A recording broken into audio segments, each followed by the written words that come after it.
এই ভিডিওটা আপনার আগে শেষ পর্যন্ত দেখেন, তারপরে আমি কিছু কথা বলতেছি। মা ব্যবসায়ী মা ব্যবসায়ী মা ব্যবসায়ী মা ব্যবসায়ী মা ব্যবসায়ী মা ব্যবসায়ী মা ব্যবসায়ী মানলাম ওমরন ফায়ার একটা রোস্টার, ঠিক আছে, কিন্তু এই যে টপিকগুলো নিয়ে ভিডিও করে তার ভিতর একটা করতেছে কাপল ব্লগ। আচ্ছা তোমরা বলো যে কাপল ব্লগ করা কি ভালো? নিজের বউ, ঠিক আছে, নিজের বউ একটা পবিত্র জিনিস। এটা যদি আমি মানুষের সামনে তুলে ধরি যে এটা আমার বউ, এটা যদি আমি অনলাইনে আসি, এরা যদি নিয়ে আমি ভিডিও করি, তাহলে এর দিয়ে তো আমার ব্যবসা করা খাওয়া হচ্ছে। তাহলে আমি কোন হিসাবে দাবি করব যে আমি একটা পুরুষ? এর নিয়ে আমিও কিছু বলছি।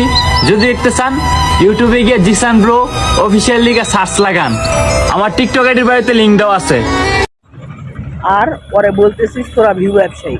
কোনোদিন দেখছিস যে ও বলছে টিকটকে আসে কান্নাকাটি করে যে আমার ইউটিউবে একটা ভিডিও আপলোড করা হয়েছে, এই ভিডিওটা আপনারা সবাই যা দেখে আসুন? তোদের মতন তার তাই বলে নাই।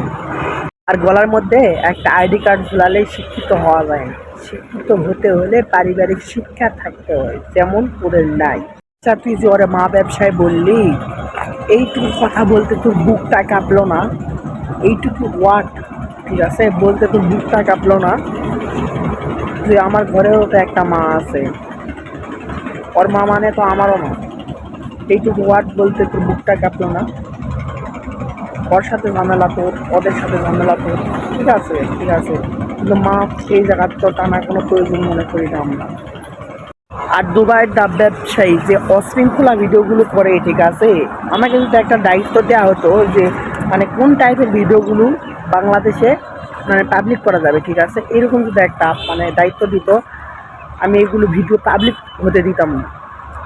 একটাই কথা, এগুলো ভিডিও আমি পাবলিক হতে দিতাম না।